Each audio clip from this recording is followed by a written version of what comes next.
Hello and welcome to the Voice of Veloce podcast for episode number 3. Today's guest is a new member of the Veloce team. It is Nathan. Hello, Nathan. I'm going to first of all start this off really by saying welcome to the team, because this is the first time that we've actually talked to each other, because you haven't been part of Veloce too long, really, have you? No, first week, yeah. Basically getting to know everybody. But yeah, it's been great so far, and looking forward to getting stuck in properly. We can't really say too much of what you're doing just yet, because the rest of the stuff hasn't been announced yet.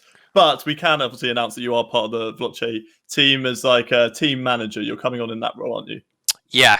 So yeah, without giving anything, I don't want to put my foot in it already. But yeah, basically like an overarching kind of team management kind of job. Yeah, I suppose that when we were discussing it, we were thinking, right, if we get Nathan on the podcast, we can talk about his previous experience, because you've got like an absolute shit ton of esports experience. And just to give the guys listening a little bit of context, we work on all sorts of different projects that you may or may not know of, and we've got a few up and coming that we haven't actually announced yet. So it would be really silly of us to announce it on this podcast, and the guys above would be like, Jesus, guys, like, why have you done that? So we're waiting for an actual date. When are we getting P45s? Exactly. So Nathan, we thought we'd introduce to you guys, and like Hayden said, we're very new as a collaborative group, so we thought it'd be awesome to get Nathan on so we can learn more about him as well. So I suppose if you start with kind of like your esports background, Nathan, I know you've been with Lazarus for a long time, but does it even span before that? Yeah, so it's about 15 years. I started off as a competitor, so basically I enjoyed games as a kid, but my dad was playing PGR on Xbox 360, Nice. And there was a competition called the Gotham 100, and he kept having a go at it. It was basically for a trip to the Lamborghini factory. Right. And he worked nights. I didn't have my own Xbox, so I went on one night. All of a sudden, I was 14th on the leaderboard. I was like, okay, could be quite decent at this, and it just kind of all spiraled from there. So went from PGR to Forza, had a little brief stop off in Call of Duty where me and Jamie actually crossed paths, funnily enough. Back to Forza again, and then here I am. Nice. So when you were 14th on the leaderboard, was your dad not like, "Oh damn, I'm going to get this trip"? Like, Nathan, do you want to play a little bit more Project Gotham? Was it Project Gotham Racing? Sorry. Yeah. Project PGR 3, I think it was. So it's a long time ago. Xbox 360 kind of launch title. But yeah, there was definitely some sharing of driving duties from that point. But at that stage, I kind of got the bug for it. I wanted my own Xbox, and went from there. Where did that take you further? Did you do any more sort of competitive racing after that, or was it then in towards the more of the behind the scenes team role? It was Forza from there, really. So Forza 2 came out not long after that. I think it was roughly the same time even, and that had it was crazy for its time. It had built-in tournaments and stuff like that. So I started participating in the tournaments where people started to notice what I could do, and then joined a team from there. But yeah, the majority of the first kind of, I'd say, 7 or 8 years of my kind of esports career was me competing. So there was loads of events, LANs, stuff like that. Obviously, it was a bit smaller scale back then. And then from there, kind of realised that I wanted to make it into something more long term, and knew that I had kind of seen a lot. So kind of translate that into like more of a management kind of style role. Yeah, no, I think for esports, I don't know, you maybe shed some more light on this, but to find a team manager that's also got an absolute ton of experience as a player is still quite rare, because we kind of haven't even hit like the retirement age of an esports player. The industry is so new from like an established perspective. So I suppose there'll be so many team managers that exist now and today that haven't actually had that player experience.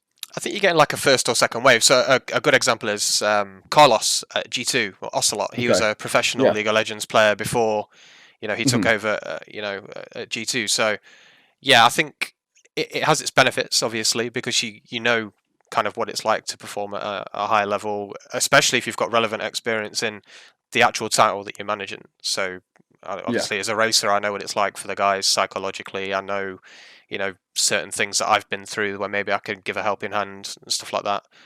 But then also you see things before that have failed. You see things before that have gone well.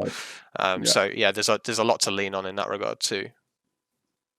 Awesome. So was it straight into management with Lazarus, or did you work for an esports team prior to that? I had my own team, funnily enough. Oh, nice. So I joined a team called F4H a long time ago. It's like 2011, and then kind of transitioned through that up until the point where it was myself and a guy called Tyler running the team, and then Lazarus saw that, acquired the team, and then it went from there. So Lazarus, you were mainly involved with Forza, is probably your biggest success really with Lazarus, isn't it? Forza. Yeah, Forza RC. Yeah. Stole a couple of our drivers back in the day. I wondered if you'd touch on that. To be fair, in my defence, they went from F4H to Veloce back to Lazarus. So we shared them. Okay, we just passed them around a bit, you know. Yeah, exactly. But yeah, I think that's where we've sort of, well, at least where I've sort of known Lazarus from is time in Forza and taking part in those tournaments. I think there was one in London just before I joined in 2018, end of 2018. There was one there, Forza tournament. Yeah, Forza World Finals, yeah. Yeah. And then that's where I sort of really knew about them when Racers and Forza won. Yeah. Went to Lazarus, and that's when I sort of first heard and sort of first seen or heard of you. I mean, you're quite hard to miss. You can't really see it right now, but the blonde hair sticking up. Yeah, I'm covering it with a hat for good reason, because I didn't want to chop it off because I would look absolutely horrendous with no hair. So I've currently got the reverse Corona cut where I've got long hair and it looks awful. So yeah, I'm the same, dude. I'm the exact same. I've got blonde highlights on my hair as well, so they're all just grown out. I did resort to my brother cutting my hair. He gave me like a skin fade on the side. It went all right. Yeah, I have got a hat on. Yeah. Am I the only one who's cut their own hair and is still happy to show it off? Hey, I was impressed. Hey, it's pretty decent effort, to be fair. Yeah. It's just, I might need another one on the sides. It's the top though. That's where I'm scared. I'm scared to touch the top, and now it's gone too far. I might need to dig around this office for a Veloce hat somewhere. I'm sure there's quite a few about. It's going to be like the last thing to come back, haircuts, I think. It's like August time, I think. It's so necessary, but so unnecessary at the same time. Everyone needs to be trained hairdressers by the time they come back. Yeah, I mean, I would confidently cut your hair, to be fair, Hayden, if we were allowed to do it. I have got my own professional scissors. I've got my own clippers, so I'll give it a whack. Get the train down. Help me out. So where are you based at the moment then, Nathan? I'm from Derby, so okay, slap bang in the middle of the UK. Well, England. We spoke earlier in the day about Lazarus being from Canada. It's a Canadian team. I know. I believe the CEO Charlie Watson operates from LA. Is that correct as well? I think Charlie's based in Windsor. Right, Ontario, okay. I think. Yeah. But okay. The team did operate out of LA around PUBG. So they basically for PUBG, all of the teams are residential.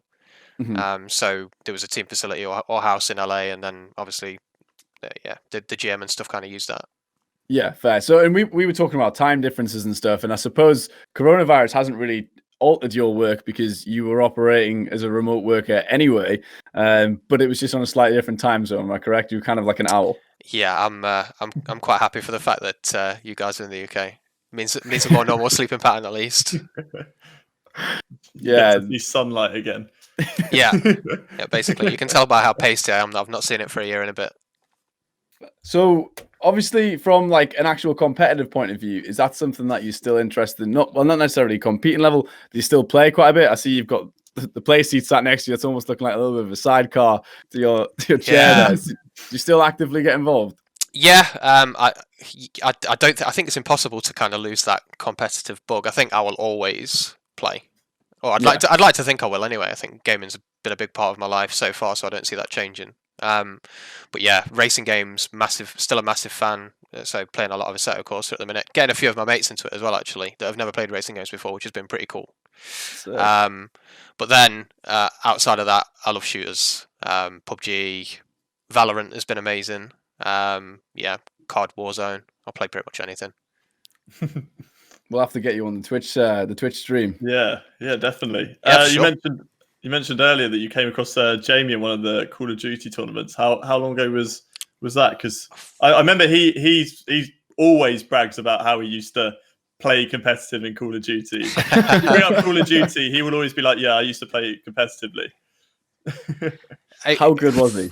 It's going to be a good amount of time, so I can't really throw him under the bus. We're talking like like 2006 to 2010 maybe. It's a long time ago. We'll have to see if his skills are still sharp. Get him on the Warzone grind maybe. I was just about to say, I was like, I didn't know this about Jamie. I didn't know he was a pro player at one point. So we'll have to get him to go on stream. I'd love to see that. Jamie loves Call of Duty, although I don't think he enjoys the new one for some reason. I don't think he's played too much of that. It was the one before, which was what was it, Black Ops 4?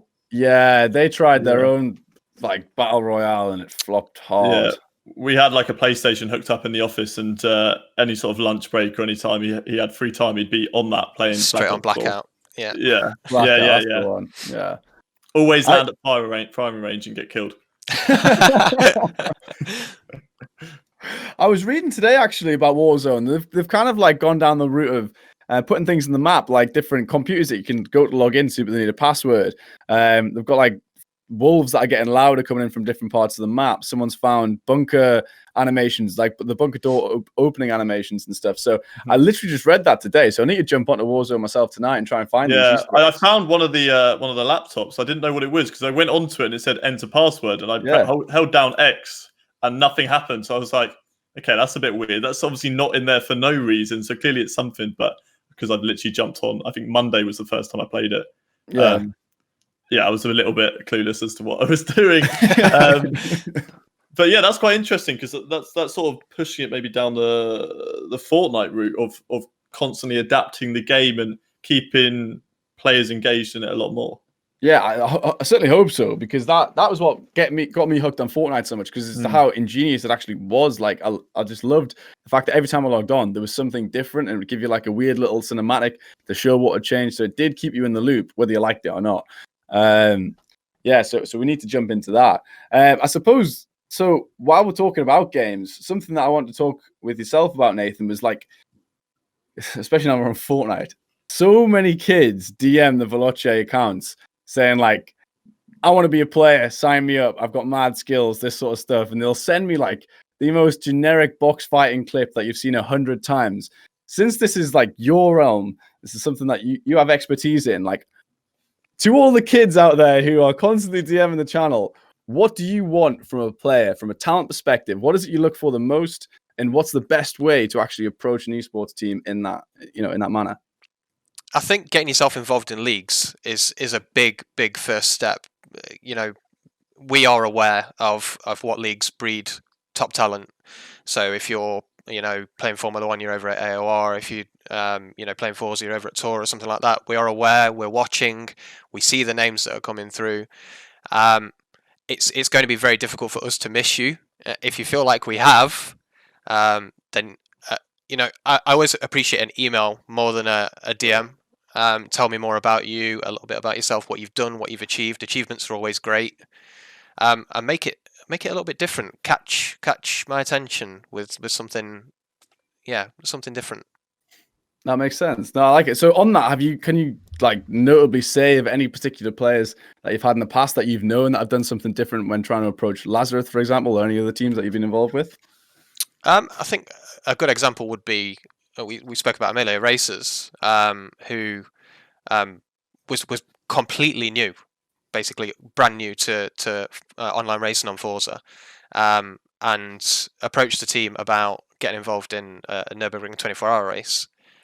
Got the drive, performed really well, and then progressed from there. So be confident in your own ability, and a good performance like that can really change the trajectory of your career. I mean, he's gone on to do amazing things. So that's interesting, because obviously Hayden, we compete in the 24-hour races. So I suppose it's a perspective of, if you ever had a slot, we could tweet it out, or if someone knew a race was coming up that Veloce hadn't advertised that they were entering, someone could then say, look, these are my skills, here's the clips. I would like to enter this race on behalf of Veloce in a Veloce livery. Is that possible? Is that quite easy for us to put on, Hayden, do you think? Yeah, certainly. I mean, when we did 24 hours, it was the Nürburgring one was slightly different from what I want to achieve with our iRacing races. I want us to have a more professional team of like Isaac and Hypers, who are actually taking it really seriously and trying to be in the highest bit that they possibly can and get the best result they possibly can. And then you have the people who want to do it for fun, like myself, like Ben, like Tom. I don't know whether Tom's sort of floating in between at the moment, between the two teams. But those people who just want to have it for, make content out of it, still want to do well, obviously, but aren't going to be as competitive. Because obviously Isaac was carrying us massively in the 24 hours of Nürburgring. So yeah, we would have a pro team and then like Veloce Esports and Veloce Domeheads team. We'd have two teams like that. I think that's the best way to do it. And we could potentially have spaces in these iRacing teams, because it depends on how many people our drivers want in the team. Like if they're happy with 4 drivers and we've got one space and we've got one space available for a guest, or if they think they want to share the load a bit more, then maybe we go for 5, or maybe we want someone to do night stints. We look at someone over from like Australia or that side of the world that will still be during the day, during the night stints, so that they can still take part. And it's not like someone is having to stay up all day, sort of thing. So yeah, there's certainly lots of potential for something like that. I think a cool way of approaching it. Sorry, Mickey. Cool way of approaching it would potentially make it competition based. So say we're going to be doing this race. Show us what you've got at that track. This car. Mm-hmm. Yeah. Top driver gets a drive with Veloce for the race. Whether it's the Domeheads team, the normal team, a community team, purely for that. It'd be pretty cool. Yeah. No, that 100%. I think that's a great idea, and it's funny you should mention the Domeheads thing, because when I see an esports team, and obviously we're talking about recruitment, and I know you're saying that leaderboards are like the best place to be looking from a talent manager perspective. But there's also the element like teams need the entertaining players that aren't necessarily at the top of the leaderboards, the people who bring the attention to to buy merch and things like that, and the other like revenue streams for the company. So like with Lazarus, again, did you guys focus heavily on trying to find individual creators that were going to push the influencer side of the company, or was it mostly skill based? I think the initial kind of brief with Lazarus was to put together a team that was capable of winning the Forza Racing Championship. That was the main focus. It's not to say that the guys that we ended up getting weren't good in terms of their content delivery and things like that.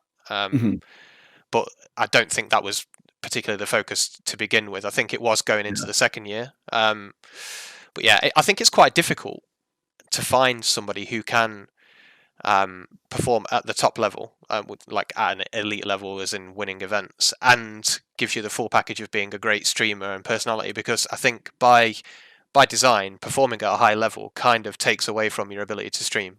You don't want to be sharing certain things. You don't want to be streaming certain events, stuff like that, because you're going to lose a competitive advantage. I know for certain we were definitely watching other streams of other teams who were practicing, giving away tuning information, car builds, things like that. So yeah, it's difficult for sure. It makes sense because I've tried to push for a couple of people to start streaming full time that are under the Veloce umbrella, and one of the arguments was I don't want to give away my tips and things like that. And as you say, if we've got a couple of the Fortnite lads, for example, and they're like 3 of the best Fortnite players in the world, and as a result, when you're playing Fortnite, you can't be interacting with the chat because you're focused on the game. Like you're going to get killed, especially with a game as crazy as that.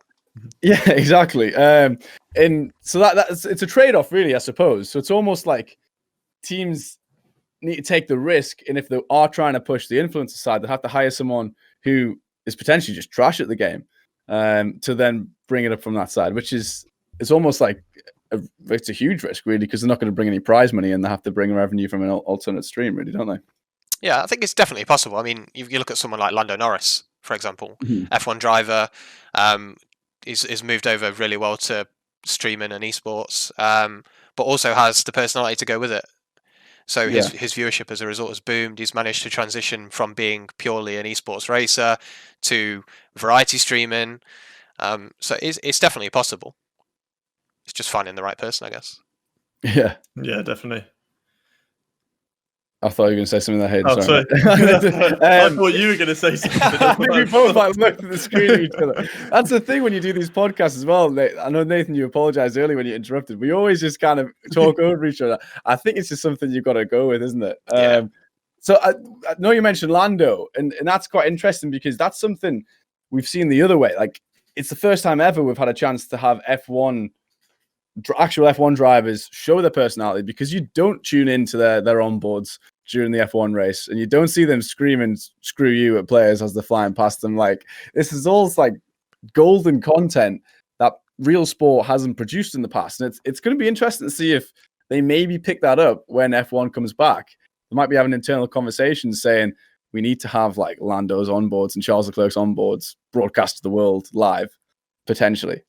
Yeah, I think it definitely has been better over the last couple of years as we've seen the newer talent emerge through Formula One, like Lando, like Alex Albon, being more connected with them and their real personalities. Because I think F1 tried really, really hard through the early 2000s, coming through to kind of manufacture, brand representatives that never said anything out of line. I think Lewis even is a great example of that in 2007, 2008. So miserable at McLaren because basically he was just a robot. He was just a puppet. Do this, say that. And I think his personality's come out more as well. He's been given more kind of free reign with Mercedes. So I hope so, for certain, because I think, a key to enjoying sport is being able to identify with your heroes and feeling like you have common ground in certain things. So, I think it's really cool to see, for certain. I think obviously there's going to be people at McLaren, Ferrari, etc., watching the streams and kind of biting their lip a little bit, like some interesting stuff being said. Yeah, it's interesting to see how many will actually keep it on after as well, keep it going, and how often will they keep it going as well. Like, I have no clue, honestly. Lando obviously will keep it going the same as what he did before.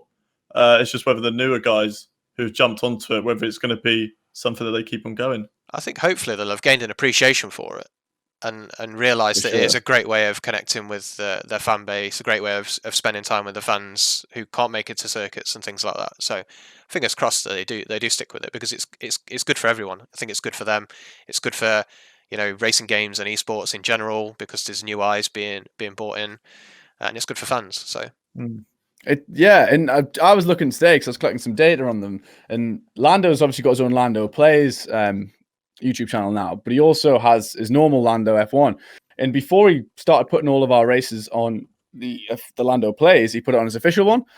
So it was the Not Oz GP was our first like esports race, and I checked today, and like of the years he's been putting YouTube videos on, it's already at number 3, and it's about to take over number 2 is his best performing video ever over all of his actual F1 content, which just shows how much power that it's actually got in this industry and in like the content creation side. It's impossible to ignore. I know we've said in conversations that warm-up races should be the F1 esports, and you make a really good point, Nathan, saying like it's a way to engage with the F1 drivers like never before. The people who can't afford to go to the races and fly around the world to turn up to the F1 tracks, this is the way to interact with them and see their heroes in a more relatable light. Like Charles dressing up as a banana, just having a bit of a laugh. You're never going to see that on the F1 circuit. Yeah, he's doing a great job, to be fair, Charles. I think he'll continue. I think they'll all continue, to be fair. Yeah. I would have proposed this question as well, though. What does that mean for future content creators? Because they're becoming the content creators. Like, surely it's going to make it harder for content creators who do gaming on a sport, for example, because you've got footballers now, like Aguero getting involved. He was streaming to like 25,000 people or something like that. Yeah, that was nuts. Does that make it harder now for content creators to start and build their audience when viewers can be like, why would I watch this person play F1 when I can watch an actual F1 driver play F1? Yeah, it's a toughie. I think with these people getting involved, there's going to be more people watching in general, or you would think so. So the audience is going to be more vast, which hopefully then trickles down to content creators. I think content creators obviously have more time to build more dedicated content, more serialized content and things like that. So I think they'll stick around. I think they have just more time. Like, being an F1 driver is going to be extremely difficult in terms of time management. Even outside of the track, in brand obligations and stuff like that, they're going to be extremely busy when they go back. So I don't see that shifting anytime soon, really. I think I agree with what you're saying, and none of us kind of are Nostradamus and know what's actually going to happen with it. I see it as like there's two ways. It's almost like there's more fishermen at the same pond, like going for views essentially. But obviously, the likes of Aguero, when he tweets out that he's live, there's going to be a lot of people that are going to just tune into Twitch for the very first time because of that tweet, and they'll be like, "Oh, I don't know what the hell Twitch is, but I'm going to go and watch because it's Aguero and I love him." So there's the two compartments to it there. But I also think, and this can sound really wild to say, but a lot of sportsmen and things are just like amazing at their job, and they might get to the point where like, because I know a couple of race drivers myself who don't like talking about race driving in their social realms because they say it is their job and they prefer playing video games. Like Thibaut Courtois, for example, was getting messages from his management saying, "Are you still doing your training plans during quarantine? Because we can see you're on Fortnite at 3 a.m. He's like, "Yeah, no, I'm still doing it." Yeah. So it's almost like an element of these people could build up their following, doing their sport or doing whatever it is they're a professional at, and saying, "Oh, I'm going to siphon all of this views to go into professional gaming because that's what I truly love." I think we might actually see a few people leave their career and go into a full-time streamer because it's so lucrative at the moment, and you can go into so many different things.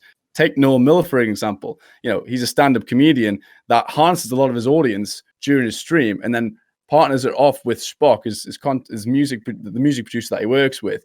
And they kind of like use Twitch and these content creation platforms as a way to show off their other work. So it's like the sky's the limit with this sort of stuff. Yeah. So there's so many different ways that it can go down. Yeah. So I was just thinking of another one is like, they all go back to their normal lives, and then the viewers have already got invested into Twitch, and they're now like, okay, now what do we watch? And then that all floods into like the top creators on those certain games. So you have your Raggy, for example, in F1, like he could get a big boost of following from people coming in, and FIFA content creators when Aguero goes back to training and stuff like that. Yeah. So it could go any different way. There's so many ways that this could go, which is awesome. One thing that will go up is sports betting. I know you've I've seen that, Nathan, you've tweeted about sports betting before, because I thought we'll talk about this. I've actually put a couple of bets on our races. And I know people could be like, "Oh, that's insider trading." It's like, no, it's not. I've lost every bet, so don't worry about that. But yeah, I know you made a tweet about this, Nathan, saying that the sports betting companies just actually don't have a clue on the odds. Do you think that's still the case now, or what? I think they're definitely behind the curve, and I think obviously the whole global situation kind of forced them into, adapting something that they didn't really potentially maybe understand as well as they could. I can't remember what I was actually tweeting about at the time, but it was an event where, the odds were awful. It was some sort of racing esports event for sure. I'll find it. But I think it might have been, the first R Factor won the race. Maybe I really can't remember. But the odds were terrible, absolutely terrible. It's like as in like it was they had like good odds for the people that should be winning and bad odds for the people that were never going to win, or a mixture of both. So I remember looking at the odds, and obviously no disrespect to Jimmy, absolutely love his content, but Jimmy Broadbent had shorter odds than, I think it was Kamil Pavlovsky, who is a professional esports racer. I think Jimmy was at 12s and Kamil was at 20s. Like, it's just crazy, absolutely crazy. But that's a good thing for people like yourself and Hayden who are in the know. Understand, like, you can pick them out and be like, right, okay, I'm going to capitalize on this.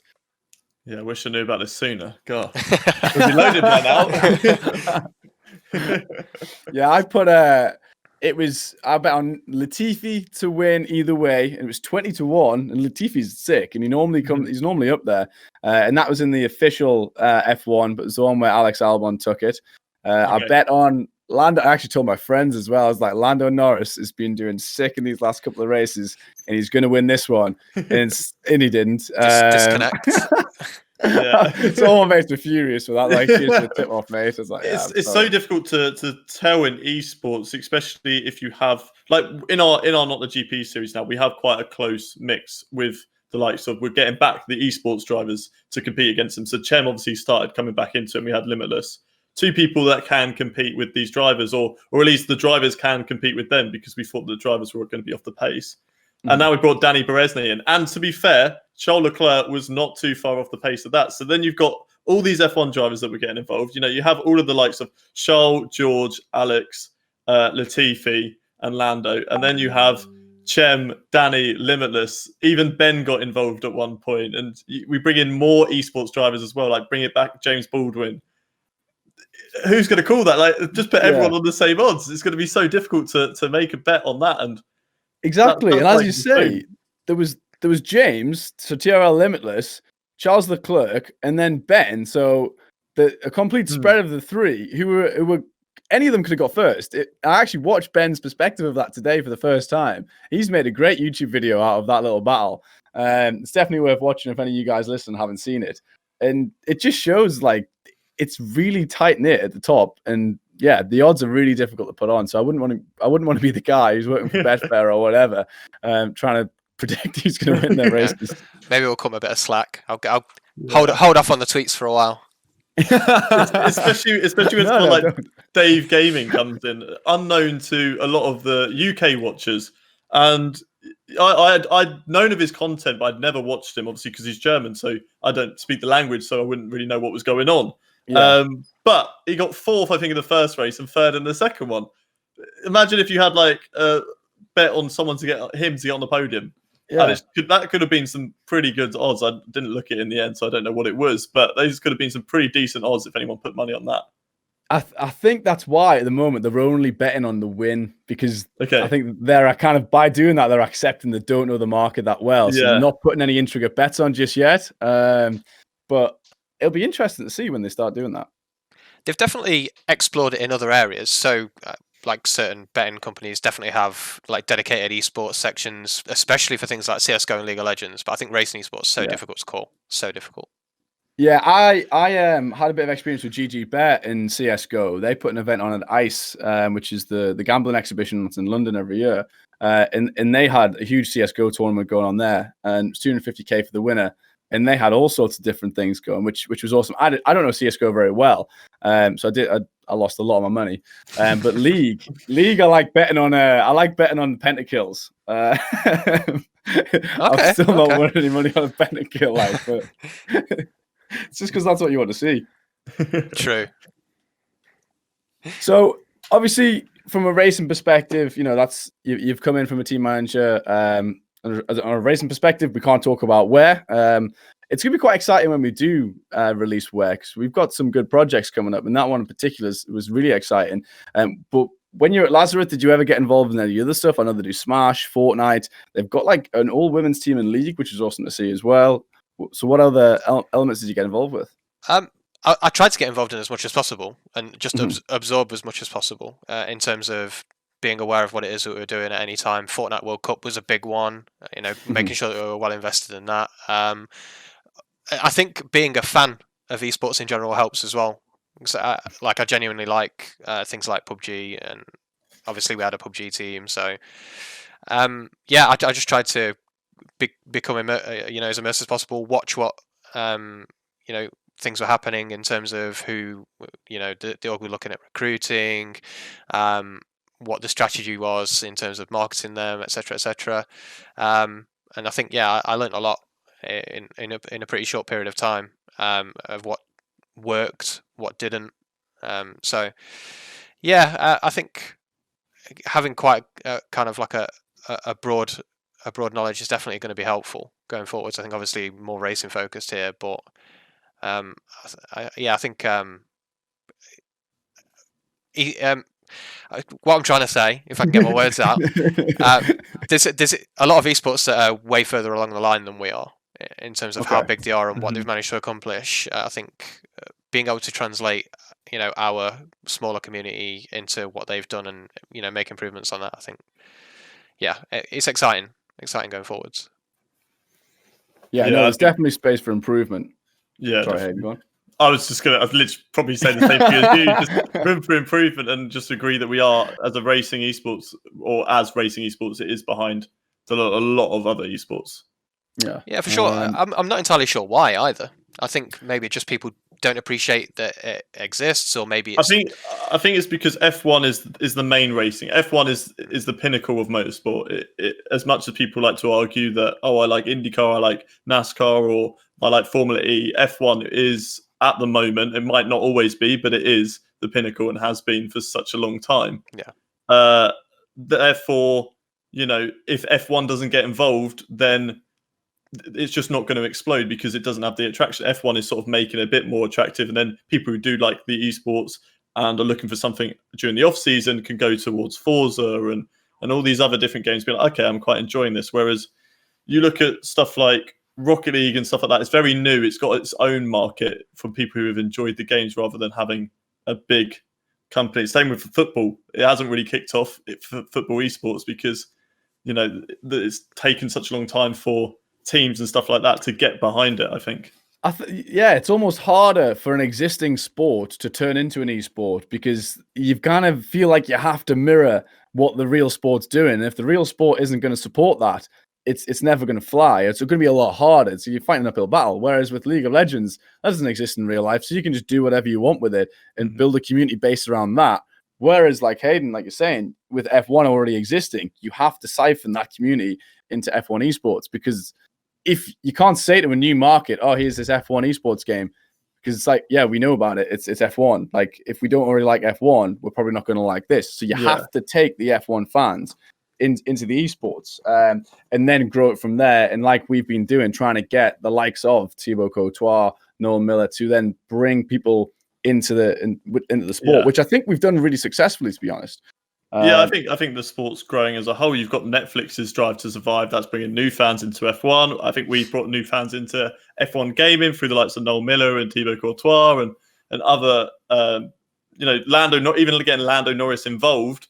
Yeah. He's got a big following from like the fans that have come over from Drive to Survive, then sort of found him through it because they enjoy memes and they enjoy that we're at that sort of age where we enjoy the sort of online memes and online stuff like that. So then they've come over to us and be like, okay, now this F1 game, we enjoy this. So it's certainly something that's definitely going to be on the way up now, but it's taken a while. So I suppose just to kind of finish on the esports side topic, and again, don't be too political on this because it's just a conversation. Don't worry about it. I'll pose the question to both of you. If you were in control of Formula One, if you were like the head honcho from an esports perspective, how would you from now push it forward once we go back from quarantine? I'll let you go first, David.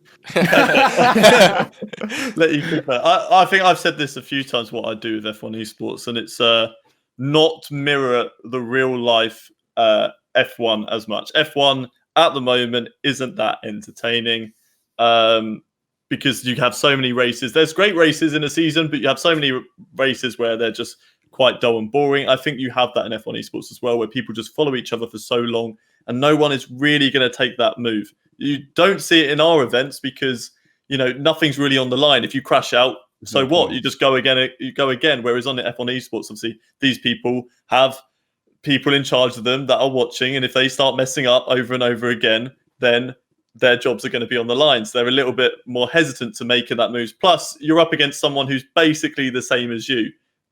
These people are practicing so much that they're all very much the same. So it's difficult in terms of reducing that because you can't just say to them, right, you can only practice so many hours a week because then newer people who aren't contracted can practice more and get better than them. So you can't do that. So I think the way is just to sort of mix up the actual format of the racing, get rid of or strengthen how easy it is to overtake people, make the slipstream even stronger. Even if it's not realistic, it's just going to mean that overtakes are going to be easier to be able to do. And reverse grids are always fun, aren't they? They're always entertaining. As much as people say, why punish the good people? It's a sport and it's an entertainment at the end of the day. And the better people will always come through, even if they're at the back. Yeah, that makes sense. As long as reverse grids are consistent across the entirety of the calendar, then it's the same for everyone for the entire time. So, I don't kind of subscribe to that. It's not fair, on the fastest people. No, there's loads of different kind of aspects to being fast. Clear track ahead of you is just one of them. In terms of what I would do, Hayden came up with some really good points. I think fine tuning the game itself to be kind of less difficult in dirty air. And maybe a bit better slipstream. I think as long as it's easy to follow the car in front, I think the slipstream sorts itself and will encourage better racing. Other than that, from kind of like an organizational standpoint, I think if F1 really want F1 esports to be successful, include it in the broadcast. You know, you can have qualifying on a Saturday, F1 esports race straight afterwards. You could even have them on site. Yeah, no, that's a really good point, and actually push it from an internal perspective. Yeah, Yep. and then to kind of collaborate both of those points, if I was F1 esports, to kind of promote the entertainment level, as Hayden says, like in our races, you see people overtaking and taking risky moves. F1 could almost do like a video every week of the top 5 riskiest moves from that to encourage the creators to do that, because they might make it into this video even if they don't win. Because at the end of the day, all the sponsors and all the money generating aspects of the company comes from views, realistically. So if you're going to get views from winning, great. But then if F1 provide another avenue of views, which is in like the top 5 most ridiculous moments, crashes and all that sort of stuff, you're going to get punished a little bit less for doing that, because you're still going to pick up attention for your sponsor on the livery. Because in real F1, you're not going to see a piece of, I don't know, like a sponsor off the top of my head, I know Marlboro back in the day, you're not going to see a piece of the car flying off in a positive way in real F1, because that's like a tragedy happening if it's a crash. Whereas in a game, there's a little bit more fun aspect to that, and people see the comedy side to it.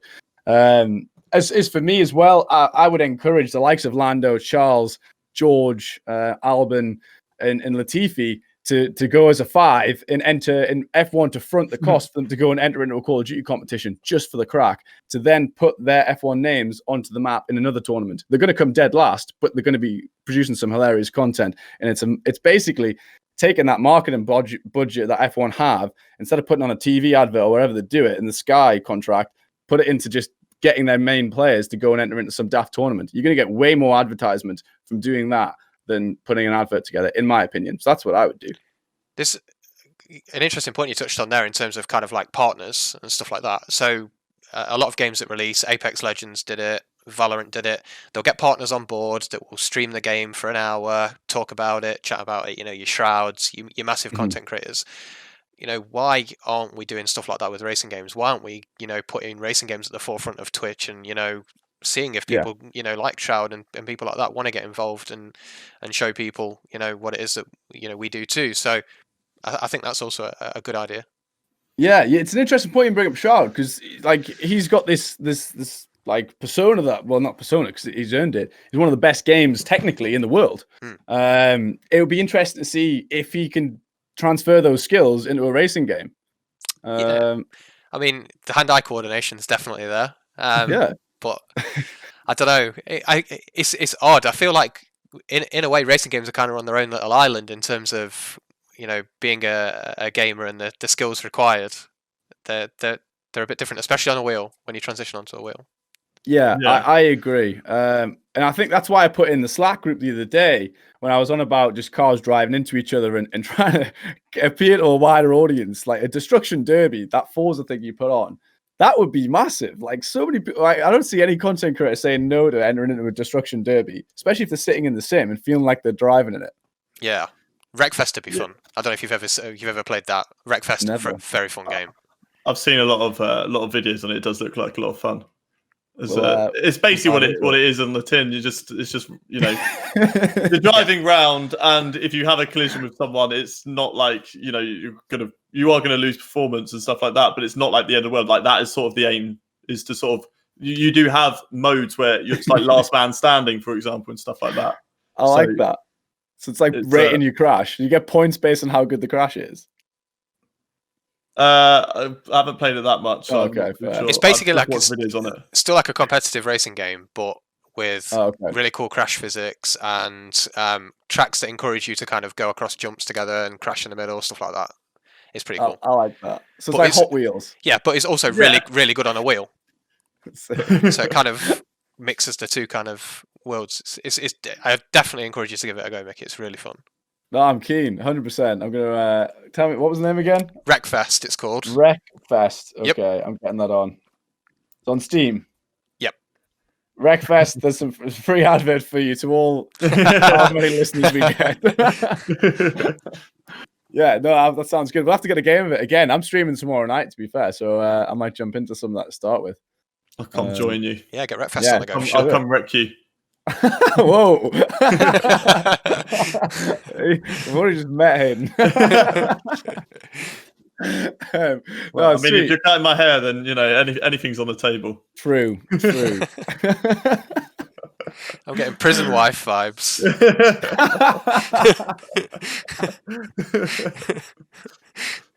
We can't end on that, can we? I mean, go on. I was going to say we had worse conversation last week with Niran, so yeah. I haven't put that clip out yet. I've got that clip, but I'm holding it. I need to put that out soon, to be fair. I think I'll drop it tomorrow. It is the title of the podcast, so, True. One thing that I know we haven't mentioned just yet. I'm conscious of the time. I don't want to keep you guys for too long. But we haven't spoke about Ferrari yet, and I think that's hot topic. And I know you guys wanted us to mention it. I'll bow out because I don't know much about it.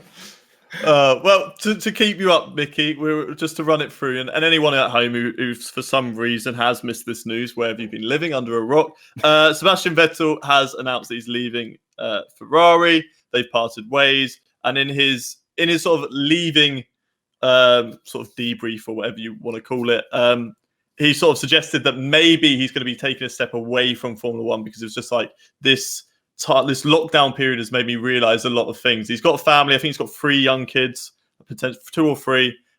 So maybe being at home with them has sort of helped him make this decision, or it's just a bit of PR and it's because of Ferrari are leaning more towards Charles Leclerc because he's on like a 5-year contract. So That's their main target now. Vettel's being pushed to a number 2. So maybe he will still be in F1. So it's just sort of the debate at the moment is, where's everyone going to go? And this is usually what happens every now and again in an F1 season. One big driver from one of the top teams will make a move, and then everyone's fighting for that seat. And then when someone moves into that seat, someone's trying to get into their seat, and it's just like domino effect of all these different people trying to move. So Vettel's leaving. The rumor is that Carlos Sainz will join Charles at the Ferrari. He's currently in McLaren. Ricciardo from Renault will go to McLaren. And then either alonso or Vettel's going to go to Renault, or they're bringing a new driver. That's the little rundown. Just to feel up to speed. Nothing, not even a global pandemic, can stop F1 silly season. Yeah, exactly. Yeah, it'll be interesting to see how it all shakes out. I wasn't entirely surprised to see Vettel leave. I think it's kind of been on the cards for a while. I think even if you look back as far as 2014 when he got beaten by Ricciardo in the Red Bull, I think it's kind of been downhill from there in terms of his performance. It's a bit of a renaissance in kind of 2017, 2018, but he with the cars he's been given, he should have been challenging for titles against Lewis for sure. And Ferrari are ruthless. I mean, they got rid of Fernando Alonso, who a lot of people regard as, one of the greatest drivers of all time. He is.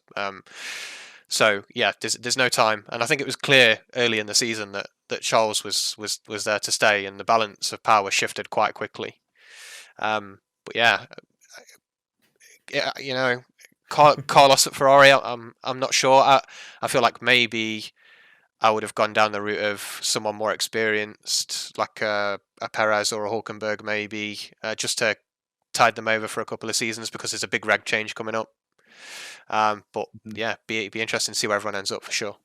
Yeah, so I think it's a good move. In all honesty, Carlos going to. I'm a bit of a Carlos fan. I wouldn't say he is good. He's my favorite driver. Yeah, but when he was up against Verstappen in 2015, it was all Verstappen. Yet Carlos, I think he either beat him or matched him, or was like it was very close between the two of them. It wasn't like Verstappen just wiped the floor with him. It was very close between the two of them throughout the whole time together. So yeah. I feel like, he's got a point to prove. He did well with McLaren. He scored a majority of their points. He done very well there, despite them having a fair few amount of issues last season too with reliability. So I think going to that Ferrari seat, I don't think he'd challenge Charles. I don't think it'd be like, right, these two, they're going to be at each other's throats. I think he's going to be a better version of what Bottas is to Hamilton. Do you think Sainz will settle for a number 2 role though? I don't think he'll settle, but I think he might have to realise maybe that Charles is quicker, possibly. Be interesting for sure. Be interesting if Carlos comes in immediately and starts banging in the results. Yeah. But that could have that might be announced already, because I'm hearing rumours that it's set to be announced either tomorrow, so Thursday, for us lot as we're talking right now, or Friday, which is obviously the day after this podcast is going to go up. So it could be it could be announced already. But then it's just like who gets that McLaren seat that he's in. So interesting. Silly season. Hello. So from that perspective, obviously, you know, with me being very new to the F1 scene, I'm fully aware of the first and second drivers like there's a priority list, but I don't know what actually defines that. Is it just come down to like the fact that one person is the priority because they're more likely to win the championship than the other, or does that mean that they drive slightly different cars? Are both the cars identical? How does that actually work? It usually starts off with them on even terms. So if Carlos does go, it will probably start. Actually, no, Ferrari's completely different. Forget about Ferrari because they're just picking number one straight away. I think when Charles joined, they literally Vettel had a problem. Charles' car was quicker, and they didn't let Charles pass because they just wanted to keep Vettel in front. Even though they could have pitted Charles and got him like fastest lap, they just kept them there. Yeah, Ferrari are clowns. Don't worry about Ferrari. But other teams have got fairly even drivers. You know, they start the season, everything's completely new, go out there. But then after a couple of races, you may start to see a trend where this person is doing a lot better. Like Hamilton and Bottas were very similar with each other at the start of the season last year. And then it got to, I think, maybe Monaco, maybe a couple of races after that. That's when Hamilton started to step away from Bottas. And it was very clear then the Mercedes were always going to be like, right, we need to get Lewis Hamilton the Drivers' Championship as quickly as possible so they can just lock that in. They don't have any competition from anyone else. And because they were doing so well as well, they still want to keep Bottas in that second position. So they're just trying to help both drivers still. So if Hamilton's got no chance of winning and Bottas is winning, they're not going to switch over the drivers. They're still going to do what's best for the team. But if it's just like 1 and 2 and Hamilton's battling with Vettel for the championship, they're going to switch them over so that Hamilton can get more points. I think there's a generally kind of accepted hierarchy as well, in a way. Like people know who the kind of top tier World Championship material drivers are, and they'll obviously be given preference by their teams based on previous performances. So obviously Hamilton, 6-time champion, you're going to think that Mercedes would, you know, prioritize him. Yeah. Obviously Ferrari are different. They've always had a very clearly defined number one since forever, which has worked to their benefit a lot when they've been in a position to convert 1-2s all the time. But I think since Formula One's gotten more, I wouldn't say more competitive because at the moment more Mercedes. I think they've found that more difficult for certain. But then again, on the flip side of that, we saw how difficult it was for Rosberg and Hamilton, early hybrid era, to coexist when there wasn't a clearly defined number one at Mercedes. They were allowed to race, and they went from being best friends to best enemies. So yeah, I think Mercedes got it good now because they've got Bottas, who's not happy of settling for a number 2 role, but when he realizes that it's not on the cards, it's not going to happen, he understands. So he's quite a good team player in that perspective. Yeah, he is a team player, and I think realistically over the course of a season, I think you could put Bottas and Hamilton against each other 100 times, and 99 times Hamilton would win. Yeah, I agree with that.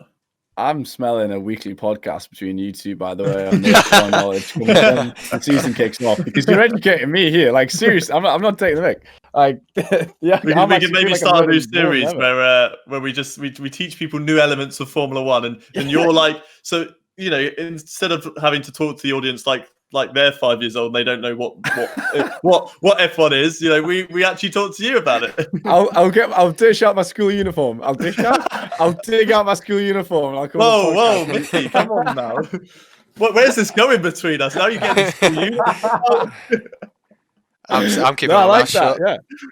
It's a good shout.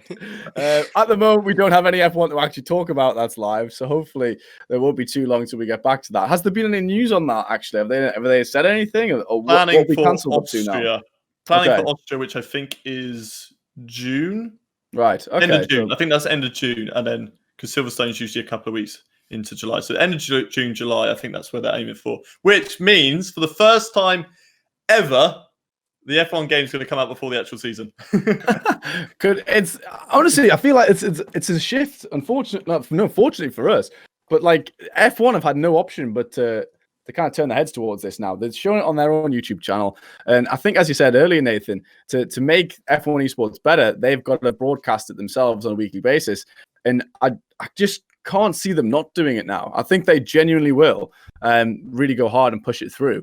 And as to whether or not we're helping them with that. Because I'd love to kind of help them with it. Because I feel like Veloce, I'm still very new to Veloce myself, but the guys know what they're talking about. Like the guys at the top are from the F1 space, and yeah, I think we can provide a lot of value to it and support them, because once they go back to F1, I think their resources are going to be stretched. Right now, they've allocated a lot of their resources to purely just F1 esports. But once the real races come back, there's space for a warm-up tournament, and I'd like to see not the GP there. Yeah. Well, they need to look at, for example, people like Ben, for example, in their virtual GP races, content creators who are going to bring in an audience. Same as Limitless. Limitless is doing really well at the moment with his content. For sure. But yeah, I mean, if they don't, game comes out on 10th of July, which means that people who get it early are probably going to get it like start of July. If they don't give it to the likes of Charles Leclerc, Lando Norris, then that they've just made a completely stupid decision. But 99% chance they are going to give it to those guys, unless they've fully gone back into F1 prep for the season and they've got no time for it at all. I think Lando got a code last year. I remember him doing some like F2 testing in his old car on Bahrain and stuff like that. He definitely did some pre-release vids, so you'd like to think they'll get it. Yeah. Unfortunately, Lando doesn't really enjoy the game, but Charles, Alex, and George do. And Latifi, they enjoy playing the game. So give them F1 2020, and they're just play it probably every day until its release date, and then you're going to get more sales because more people are watching these people. So exactly. Yeah, you're right. Yeah, I think Lando seems to have had a tough time with the game, though. We haven't spoke about it on the podcast directly for us. He seems to be getting kicked out of all of the official F1 races, or in some weird shape or form. I think weirdly enough, that's his PC's problem, because it's a crash. It's not a disconnect. There have been a couple of disconnects, but that can be random. That can be anyone. Yeah. It's just the game online. It's not quite that top level with some of the other games out there. But I think it's because you have to have such high specs PC to play F1. There's so many times that people in Veloce, for example, haven't been able to.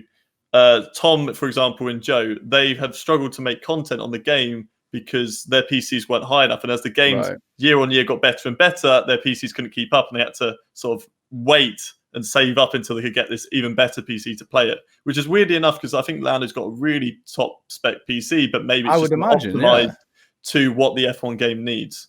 Yeah, I think that's makes his sense. issues, unfortunately. It's one of the things for PC gaming compatibility issues, because obviously they're making a game for so many different boards, graphics cards, stuff like that. It could be something as simple as he's got a dodgy driver and it's just crashing the game. It's crazy. Yeah, no, exactly. There's so many troubleshooting things you can do. I used to be a console player myself, and now I'm on PC. It's like a minefield of issues. But yeah, luckily my brother's on there. As soon as you buy something, it's out of date. Seriously, it's funny you should say that. So my PC just loses its mind when I load up COD. CPU goes to 100, and it means that when I want to stream and play COD, it just cripples itself. So I have to put the settings right down. So I decided to invest in a new CPU. My motherboard won't accept it. I've been in touch with MSI. I checked in advance. Like, are they compatible? Yeah, it's all good. Like according to the website, it wasn't a person saying that. And I went to plug it in, and it just crashed every time. So we've been emailing MSI, and they're like, "Oh yeah, you've bought like a pre-built MSI model. It was from Curry's originally, and it says it's upgradable." So I've upgraded the graphics card, the RAM, everything. And now that I want to do the CPU, they're like, yeah, that motherboard won't accept after, I don't know when this came out, but after a certain date. And I was like, well, then the PC's not upgradable. Then you've missold that. So I now need another bloody motherboard. It's a nightmare PC, man. It's a bit of a rant there for you guys. Miss the days of just plugging in a console and just there you go. It's all ready to go for you.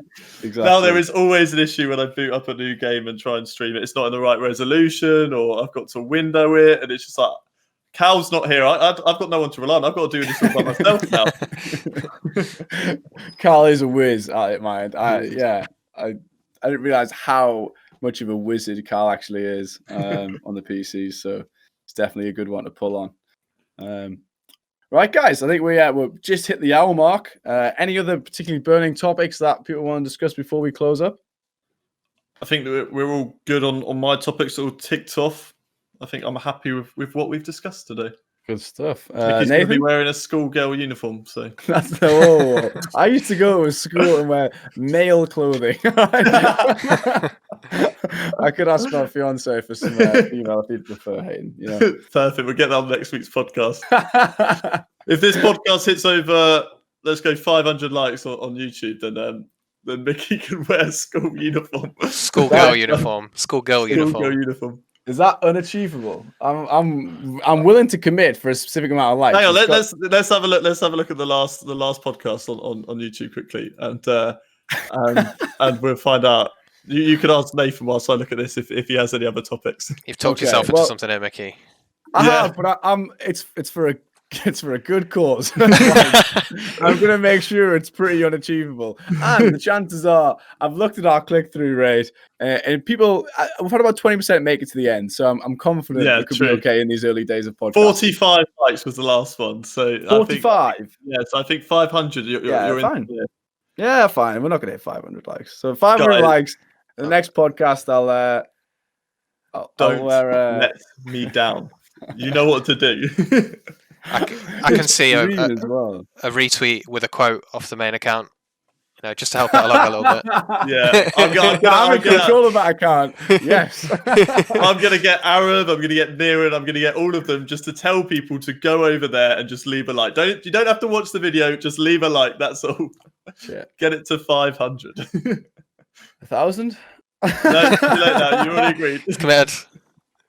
Fine. All right. This podcast has to get 500 likes and at least 10 iTunes 5-star reviews. I think that's fair. Okay. We'll agree with that. That's the link to the iTunes review is going to be in the description of the YouTube channel as well. So go and leave a 5-star review if you want to see me in a schoolgirl outfit. I've just said that. This is going to be brilliant. Thank you, everyone who has been watching. If you want to let us know who you'd like to see next on the podcast, don't forget to leave a comment down below. As Mickey said, leave all the reviews that you possibly can on Spotify and iTunes as well. If you're not following us on Spotify and iTunes as well, you only know of it on YouTube, then go check us out if you just want to listen and chill out, maybe when you're driving or something like that, then you certainly can do so. But until next time, from all of us, goodbye. Goodbye. Cheers, guys.